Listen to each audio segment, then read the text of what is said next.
হে friends, আজকে আমি তোমাদের সাথে শেয়ার করব আমার কাজের জীবনের কিছু কথা। এই যে দেখছো পার্লারটা, এই পার্লারটা নতুন করে ডেকোরেশন করা হয়েছে শুধু তোমাদের জন্য।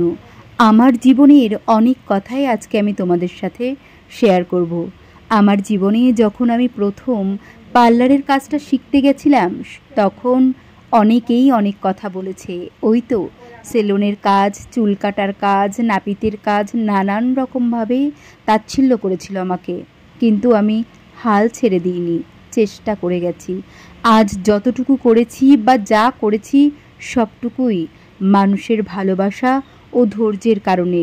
আমার পরিবার আমাকে সব সময় সাপোর্ট করেছে।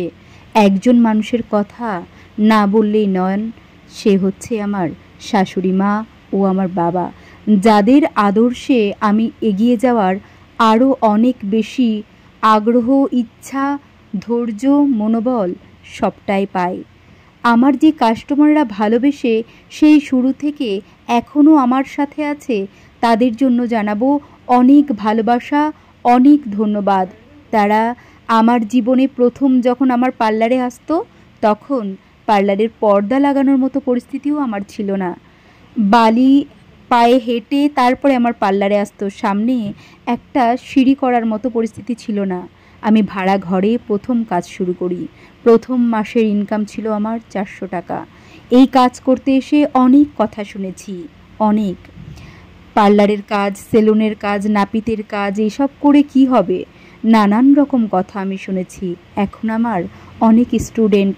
এখন তোমাদের ভালোবাসায় এই পার্লারটা আবার ডেকোরেশন করলাম। আমার আর একটা একাডেমিও আছে গোধূলি লজের সামনে, তোমরা সবাই হয়তো জেনে থাকবে। এই পার্লারটা আবার নতুন করে ডেকোরেট করতে পারলাম শুধুমাত্র তোমাদের জন্যে, আমার স্টাফদের ভালোবাসার জন্য, যারা অক্লান্ত পরিশ্রম করে সব সময় আমার সাথে থাকে। প্রতিটা মুহূর্তে তারা ঝড়, বৃষ্টি, জল সব কিছু মেনে আমাকে হেল্প করে। আমার পরিবার, আমার স্টাফ সবার জন্য থাকলো অনেক ভালোবাসা। আর আমাদের এই পার্লার উদ্বোধনের হিসাবে আমরা একটা পুজো করব, সেই সংবাদ তোমাদেরকে জানাবো। তোমরা সবাই অবশ্যই এসো। তোমাদের ভালোবাসা সব সময় চাই। জীবনের জার্নিটা অতটাও সহজ নয়, তোমরা সব সময় সাথে থেকো।